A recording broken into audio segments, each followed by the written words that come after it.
This is Mary Poul with Sales Mastery Magazine, and I'm here today with Chris Provines, author of Healthcare Value Selling.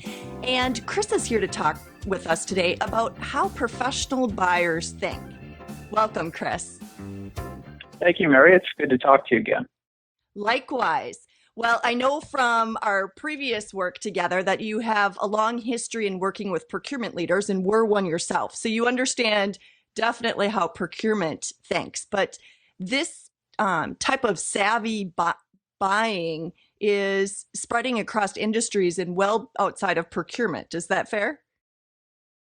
Yeah, I think if you look across various industries, there are a different level of maturity in terms of how professional they are, in terms of their purchasing and supply chain organization. And if anything in the future, companies are just going to get more and more savvy about how they manage suppliers and how they, some might say, extract value out of the supplier network.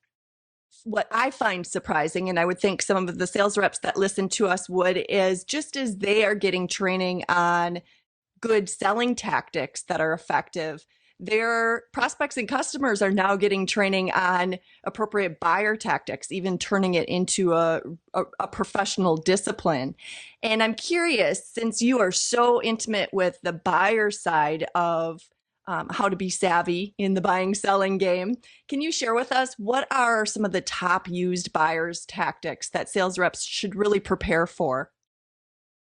Yeah, it's a great question. And just before I jump into the question, stepping back, buyers are generally, I will say on average, they train much more than your average salesperson. So, I work a lot with sales teams, but I also have worked in purchasing and know lots of people in purchasing. And as an example, when I worked in purchasing, most of the people got days or weeks of negotiations training. So for all the salespeople out there, just ask yourself how many days or weeks of negotiations training have you had? And most people answer that in the sales arena and say, isn't weeks, it's maybe a day or a half a day.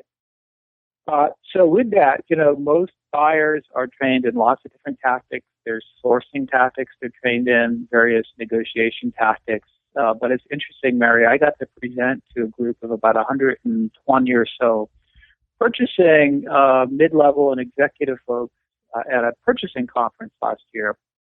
And I had various tactics that they used, and I just asked them, you guys use this tactic, and I'll take one as an example. As a salesperson, you may be calling on a user as well as other people in the organization, and maybe you get to interact with the purchasing person, and it may seem like the purchasing person is the decider.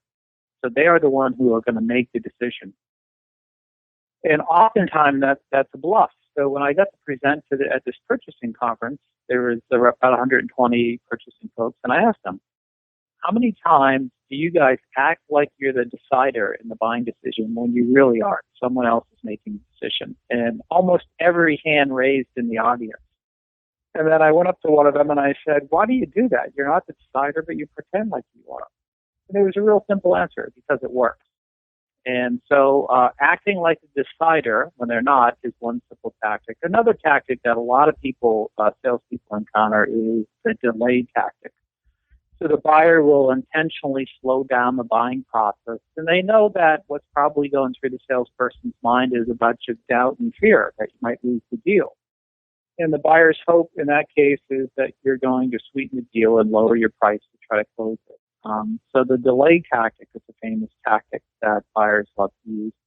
And the third famous one I'll put out there, and there's 25 or 30 of these. Some people have cataloged 50 of these, but there's a handful of ones they use pretty frequently. The third one that I think is used pretty frequently is something called the fake RFP.